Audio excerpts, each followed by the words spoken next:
welcome to the first episode of AskTheLJs. My name's Luke. I'm Lawrence. And we have the same initials. So, if you also have the initials of LJ, please feel free to come and visit us at the new SBS HQ. You may see it. So, a little bit about the show format. It's going to be a daily video. It's going to be on Facebook and YouTube. So, I don't know where you're currently watching it now. And it will be on answering your questions. So, you need to use the hashtag AskTheLJs and tag whether myself, Lawrence, at Shred by Science. You've got multiple ways to get on the show. So the questions we will be answering are training, nutrition, business, social media, beard care. That is actually on this very first episode. Anything which is going to involve you becoming the best personal trainer in your local area, and then global domination. So Lawrence, first question, what we got? Who's it from? First question is from Tommy Gregg, who is one of our academy students. He is on the March intake currently. Is he watching? Tommy, are you watching on the live stream? We're currently streaming it live in the Facebook group for the SBS Academy. There we go.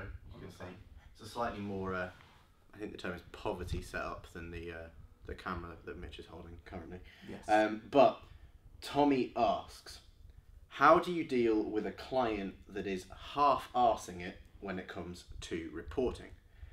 Like, they're doing the work, but their log is constantly incomplete, so I'm unsure where to make changes, if at all. Do you want me to go first? You go first. I'll go first. So Tommy, thank you for the question first and foremost.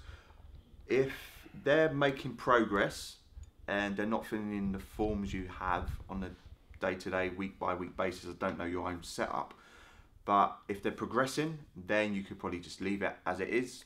But I'd probably have a conversation with your client. And most of the time when a client relationship breaks down, or even a personal relationship or business relationship, it's a lack of communication. So find out, ask that client what they feel they can do every single week in regards to checking in with you as the coach. And maybe you just need to adapt your tracking sheets or the actual protocol that you've decided to go down that route with that client. If they're not progressing or progression starts to slow down, then you need to have that conversation. So if it's online coaching, which I think it may be, then get them face to face, where you can have FaceTime, Skype, and actually just spend some time asking them what they feel would be a best strategy for them to continue to get to their goal.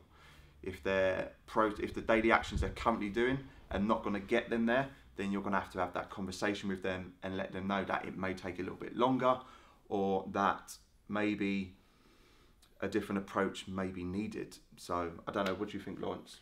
I'd agree with that for the most part. I think that when something like this isn't going to completely to plan, so when there is, like you said, a lack of communication, or you've asked certain things of each other and maybe they're not quite materializing, then the client, some compromises often have to be made, and it's we often feel as trainers that it always has to be us compromising, or that it always has to be the client compromising. That's generally that people generally fall at one end of that spectrum, but both people need to compromise to an extent. So what Luke said about adapting the approach, yeah, awesome, but then at the same time, the client will need to kind of hold up their end of the bargain to an extent as well.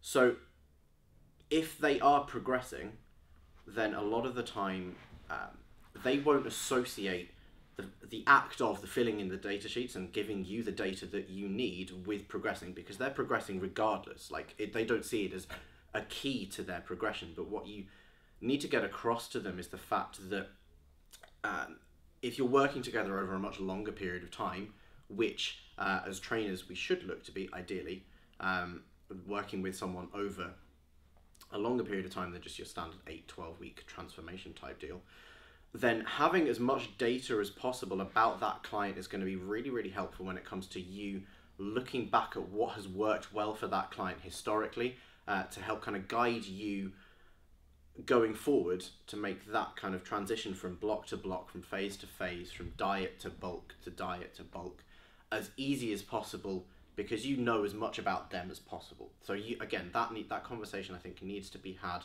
Because a lot of people, especially those who are kind of, they're knowledgeable about what they're doing. Maybe they know how to track macros. They know what they're doing with their training, but just like to outsource it a bit. They won't necessarily give you that data because they know if they just follow the guidelines, they will probably make progress. But just kind of getting it into their head that no, to make changes further down the line, you need as much data about them as an individual as possible. So to that extent, like some people are probably never going to fill in a really detailed tracking sheet. Some people just won't.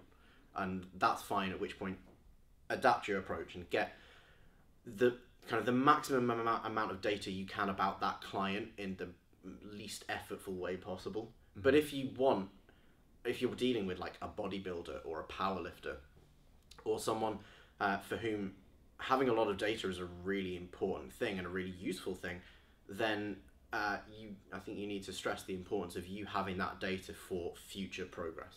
So that's what I would say on that front. Yeah, I think, again, Tommy, we're not sure whether it's offline or online. Yeah. I think with online, because you don't get to see them 2-3 times per week, we can ask them a question, get an initial response. Data is extremely important for you to do your job, to be able to make the necessary adaptations for them to continue to progress.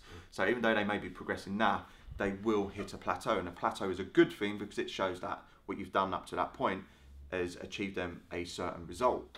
So when they do hit that plateau, without having exact data in regards to whether it's macros, calories, protein, carbs, fat, whether you're going to track everything or just some things, again, not having that data makes your decision as an online coach extremely hard to whether you need to drop calories, whether you need to maybe increase their cardiovascular activities and stuff like that. So again, it's important, even more so on the online aspect, because you don't have that 2-3 time face-to-face getting that response straight away. So I think we've answered that one, Tommy. Hopefully that's answered your question. Let us know if we haven't, by the way. If we at any point we answer a question and it's not satisfactory, let us know and we'll try and expand on it as much as possible. So next up, we have a question from our SBS Academy scholarship winner, Christopher Watts, from Down Under. Don't comment on my accent. Chris asks, how do you develop... Serious time, not joke time. as Zudos would say. A solid, all-even beard when your facial hair genetic game is a solid 3 out of 10. I mean, Chris, we would need to see this as proof. Yeah. So when we post this episode, we need an actual image of your current growth of beard gains. We need progress pictures. Because you may think it's a 3 out of 10, but you may be hard on yourself, or you may be a little bit biased in terms of you think it's a 3 out of 10. I think it's a 1.5 at best out of 10. You will have beard dysmorphia. Yeah. Or body dysbeardia. I don't know. Dysbeardia. Yeah, I don't know if that's a thing. So in regards to how you can improve things, go back, find out how old you are, Christopher. You're 25 years of age. You need to go back 26 years, and you need to get better parents. Yeah. Or get kind of spray paint. Yeah. And what you do, let's say that you do have the beard growth, but you're one of those weak types where you start getting the...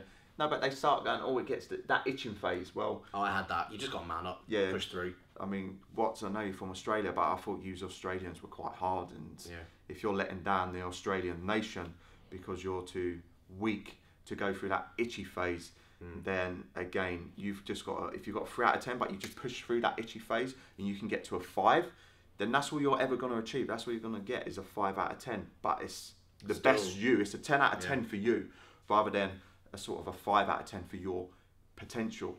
And yes, it is a little bit tongue-in-cheek for the beard, but it's the same when it comes to your training potential, where you see some guys, and even there's research, and let's try and link that up in the show notes, Judd, where everyone was on the same training plan, and they had those which got like really good gains, hyper responders, those which got moderate gains, normal people, and those which lifted, I think it might have been like 16 weeks, and they was on the exact same training plan, going through the exact same study, and they got zilch gains. So Christopher, you may just not be the beardest of the beard.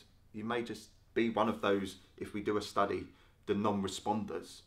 So again, keeping with the beard theme, and the training theme, how much muscle can I put on, again, will determine on your parents as well. Be the best beard you can be. That's it for the very first episode of Ask the LJs. We will finish it off there. Should we do a question of the day? Question of the day? What do you mean? Our question of the day is, how long have you been training for properly?